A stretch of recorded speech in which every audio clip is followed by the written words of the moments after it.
সাল্লাল্লাহু আলা সাইয়্যিদিনা ওয়া মাওলানা মুহাম্মদ ওয়া আলা আলিহি ওয়া আসহাবিহি ওয়া সাল্লাম। কুওয়াতনা কি নাদারি বদমাকুন बर वजूद खुद सतम बेहद मकुन बलगल उलम अभी कमालिही कशफत दुजा बिजमालिही हसनत जमीउ खसालिही सल्लु अलैहि व आलिहि। আলহামদুলিল্লাহ, আল্লাহ রাব্বুল আলামিন তিনি আমাদেরকে একদিনে মজলিসে আসার বসার তৌফিক দিয়েছেন, এজন্য আমরা শুকরিয়া জানাই বলে আলহামদুলিল্লাহ। জিলহজ মাস, এই মাস অতি গুরুত্বপূর্ণ মাস। এই মাসেরও ইবাদত রয়েছে এই মাসের ভিতরে। এই মাসের গুরুত্ব কত নবীজি সাল্লাল্লাহু আলাইহি ওয়াসাল্লাম হাদিস শরীফের ভিতরে বলে দিয়েছেন। তিরমিজি শরীফের হাদিস। আবু হুরায়রা রাদিয়াল্লাহু তাআলা আনহু থেকে বর্ণিত, আল্লাহর নবী বলেন, আল্লাহর নিকট অন্য সময়ের ইবাদত অপেক্ষা জিলহজ মাসের প্রথম দশকের ইবাদত বেশি প্রিয়। প্রত্যেক দিনের একটি রোজা এক বছরের নফল রোজার সমান সওয়াব হবে। শুধু তাই নয়, যে ব্যক্তি জিলহজ মাসের প্রথম দশকের প্রত্যেকটি রাত ইবাদতের মাধ্যমে জাগরণ করবে, সে সবে কদরের রাত জাগরণের সমান সওয়াব পাবে। তাহলে এই যে এত বড় ফজিলত আল্লাহ রাব্বুল আলামিন তিনি তার বান্দাদেরকে দিয়েছেন। এই মাসে একটি উৎসব রয়েছে মুসলমানদের জন্য, সেটা হচ্ছে কুরবানি। হযরত ইব্রাহিম আলাইহিস সালাম তার সন্তান ইসমাঈল আলাইহিস সালামকে জবাই করার ইচ্ছে করেছিলেন। হযরত ইব্রাহিম আলাইহিস সালাম আল্লাহ রাব্বুল আলামিনের কাছে দোয়া করলেন, রব্বি হাবলি মিনাস সালিহিন। ইব্রাহিম বললেন, হে রব্বুল আলামিন, আমাকে সৎ পুত্র দান করুন। আল্লাহ রাব্বুল আলামিন তার দোয়া কবুল করলো। আল্লাহ রাব্বুল আলামিন তাকে এক পুত্রের সুসংবাদ দান করলেন। আল্লাহ রাব্বুল আলামিন বলেন, ফাবাশশারনাহু বিগুলামিন হালিম। আল্লাহ রাব্বুল আলামিন বলেন, আমি তাকে সুসংবাদ দিলাম, এক সহনশীলতা পুত্র আমি তাকে সুসংবাদ দিয়ে দিলাম। হাজরার গর্ভে এই সন্তান জন্মগ্রহণ করেন আর ইব্রাহিম আলাইহিস সালাম তার নাম রাখেন ইসমাঈল। আল্লাহ রাব্বুল আলামিন এবার বলেন, ফালাম্মা বালাগা মা'আহুস সা'য়া ক্বালা ইয়া বুনাইয়া ইন্নী আরা ফিল মানাম আন্নী আযবাহুকা ফানজুর মাযা তারা। আল্লাহ রাব্বুল আলামিন বলেন, অথবা যখন পুত্র পিতার সাথে চলাফেরা করার মতো বয়সে উপনীত হলো, তখন ইব্রাহিম আলাইহিস সালাম বললেন, হে আমার সন্তান, আমি স্বপ্নে দেখেছি যে তোমাকে জবাই করেছি।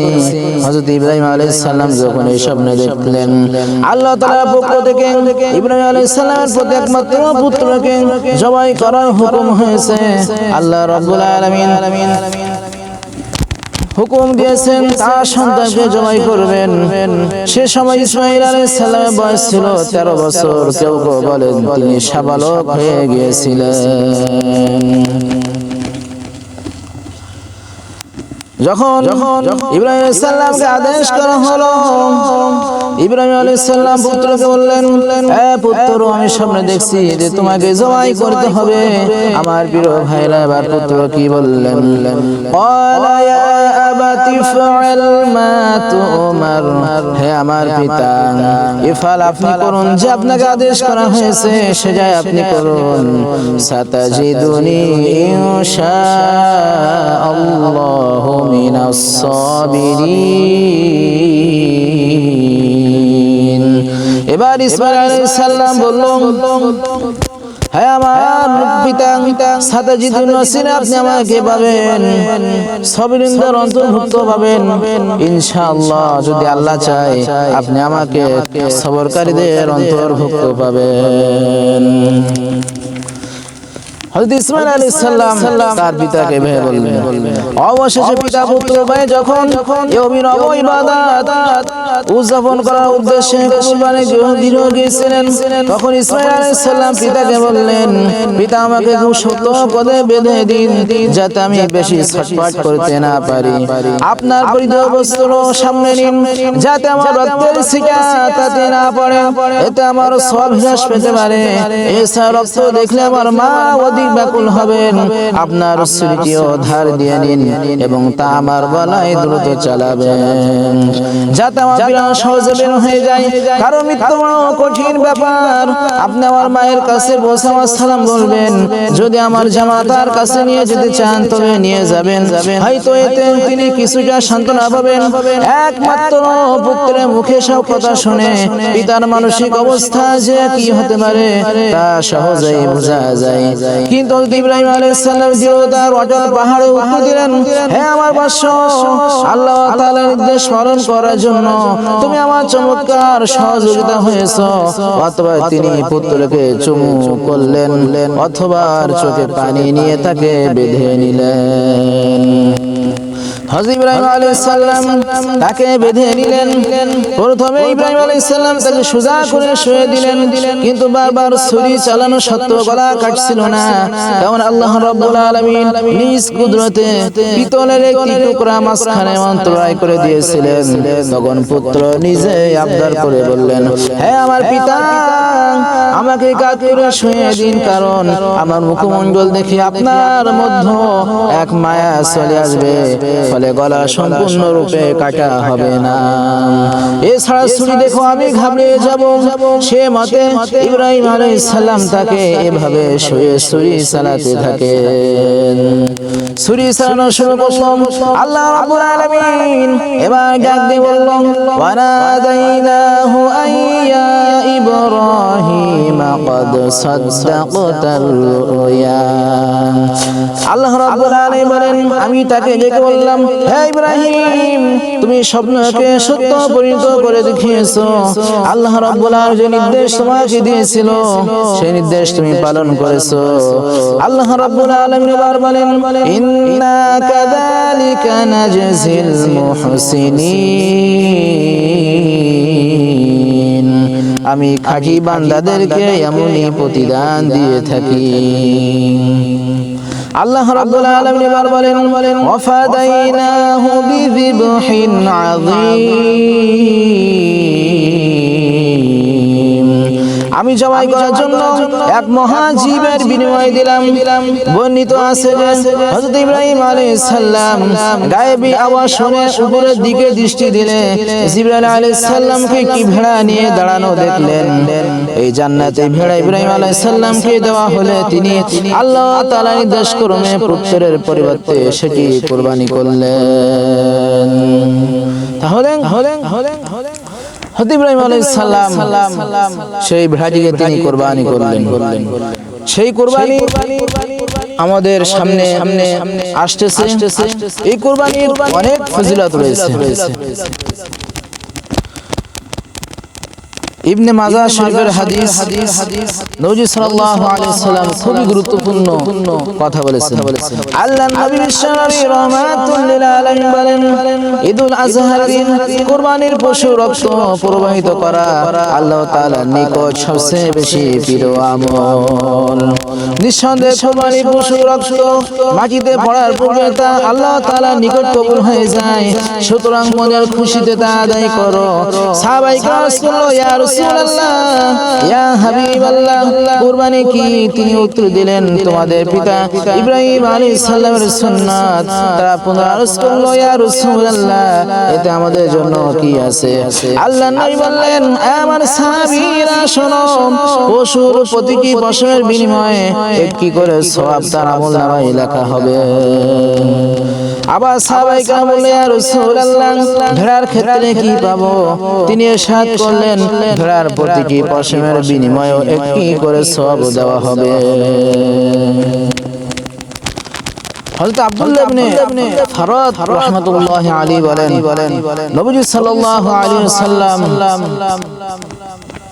ইরশাদ করেছেন অন্য দিন অপেক্ষা কুরবানির দিন আল্লাহ তাআলার নিকট অধিক ফজিলত বিশিষ্ট। তিনি তার নিজ কন্যা ফাতেমা রাদিয়াল্লাহু তাআলা আনহাকে বলেছেন তুমি তোমার কুরবানির জন্তু জবাই করার সময় নিকটে থাকবে এবং পড়বে ইন্না সালাতি ওয়া নুসুকি ওয়া মাহইয়ায়া ওয়া মামাতি লিল্লাহি রাব্বিল আলামিন। নিশ্চয় আমার নামাজ, আমার কুরবানি, আমার জীবন, আমার মরণ সবকিছু বিশ্ব জগৎ প্রতিপালকের জন্য। হাদিসে বর্ণিত হয়েছে আল্লাহর নবী বিশ্বনবী রাহমাতুল লিল আলামিন বলেন দাউদ আলাইহিস সালাম আল্লাহ তাআলার দরবারে আরজ করলেন হে আল্লাহ শেষ নবী উম্মতের মধ্যে যারা কুরবানি করবে তারা কি রূপ সওয়াব লাভ করবে? আল্লাহ তাআলা বললেন আদম কুরবানির জন্তু প্রত্যেকটি পশমের পরিবর্তে আল্লাহ রাব্বুল আলামিন 10টি করে সওয়াব দান করবেন। শুধু তাই নয় 10টি করে পাপ মোচন করা হবে এবং 10টি করে মর্যাদা বৃদ্ধি করে দেওয়া হবে।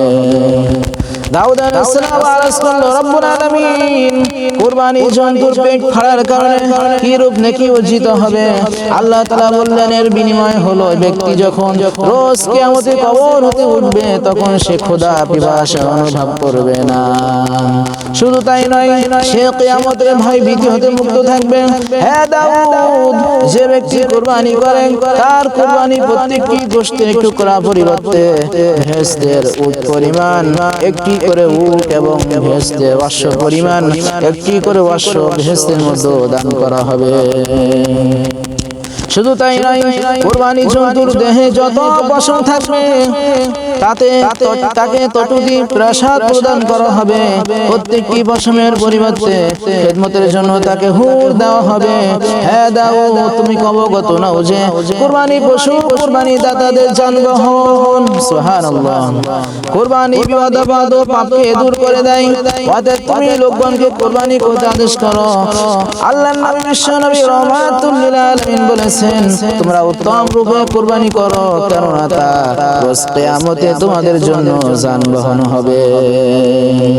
হযরত আলী রাদিয়াল্লাহু তাআলা আনহু আয়াতটি পাঠ করলেন ইয়াউমা নাহশুরুল মুত্তাকিনা ইলার রাহমানি ওয়াফদা।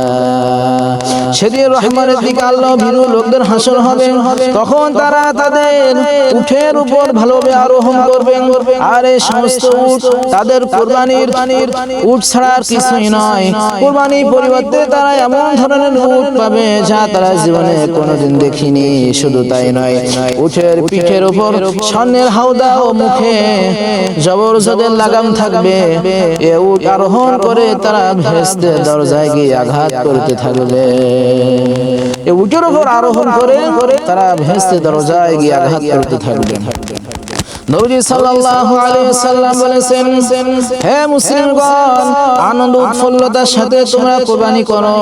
যে ব্যক্তি পশুকে কিবলামুখী করে কুরবানি করে সেই কুরবানির সমস্ত রক্ত পশম রোজ কিয়ামত পর্যন্ত জমা রাখা হয়। শুধু তাই নয় পশুর যে রক্ত জমিনে পতিত হয় আল্লাহ তাআলা তা নিজের নিকট জমা করে রাখেন। তাহলে এই যে গুরুত্বপূর্ণ একটি ইবাদত। শুধু তাই নয় আল্লাহর নবী বিশ্বনবী রাহমাতুল লিল আলামিন বলেন যে ব্যক্তি আশায় কুরবানি করে যে আল্লাহ তাআলা তাকে ভেস্তের প্রাসাদ প্রদান করবেন, আল্লাহ তাআলা তাকে ভেস্ত প্রদান করবেন, তাহলে কুরবানির পশু প্রথম রক্ত ফোঁটা জমিনে পড়তেই আল্লাহ তাআলা তার জিন্দেগীর গুনাহগুলো ক্ষমা করে দেন। শুধু তাই নয় হাসরের দিন সেই পশু তার বাহন হবে।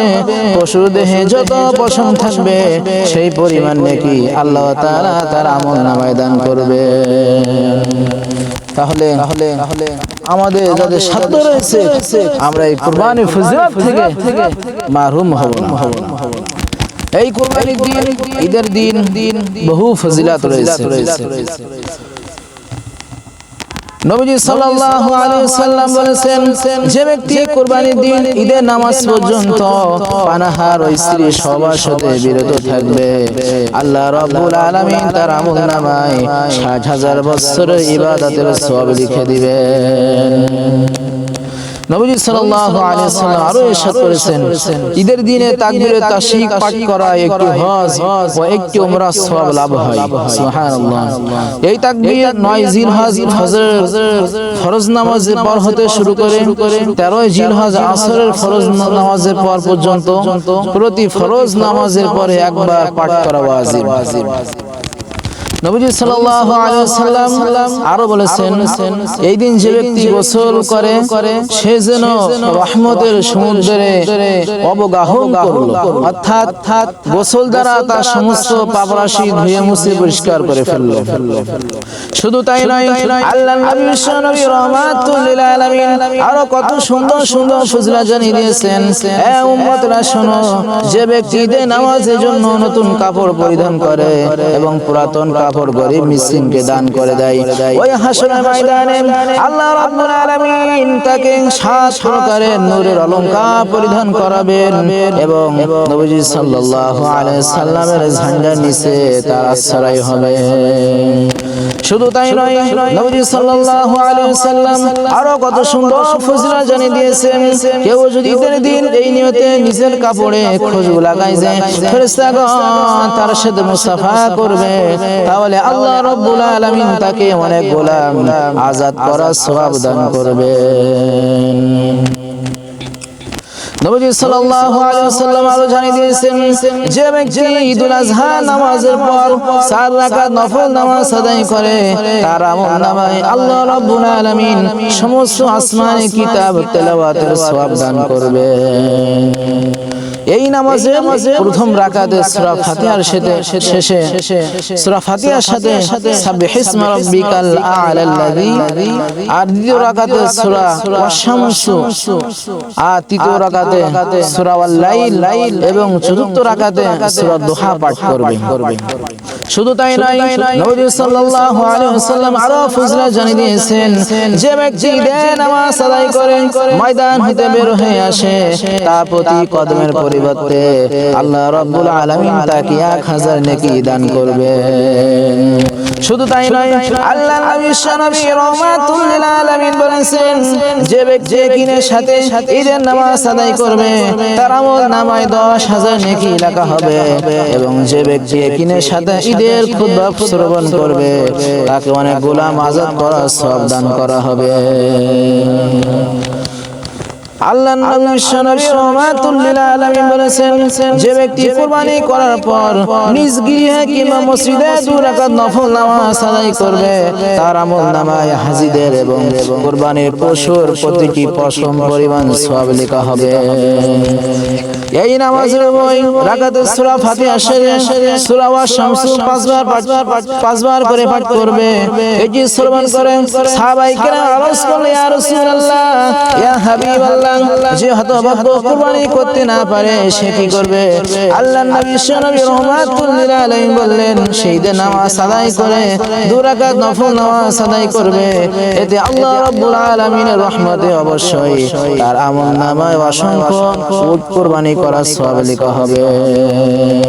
এই নামাজে উভয় রাকাতে সূরা ফাতিহার সাথে ৩ বার করে সূরা কাউসার পাঠ করবে। তাহলে এই যে ঈদের দিনের ফজিলত আল্লাহ রাব্বুল আলামিন সেই তৌফিক আমাদেরকে দান করুক, আমরা যেন জিলহজ মাসে ইবাদত করতে পারি এবং যাদের কুরবানি দেওয়ার সামর্থ্য রয়েছে আমরা যেন কুরবানি দিতে পারি। আল্লাহ রাব্বুল আলামিন সেই তৌফিক আমাদেরকে দান করুক। ওয়া আখিরু দাওয়ানা আলহামদুলিল্লাহি রাব্বিল আলামিন।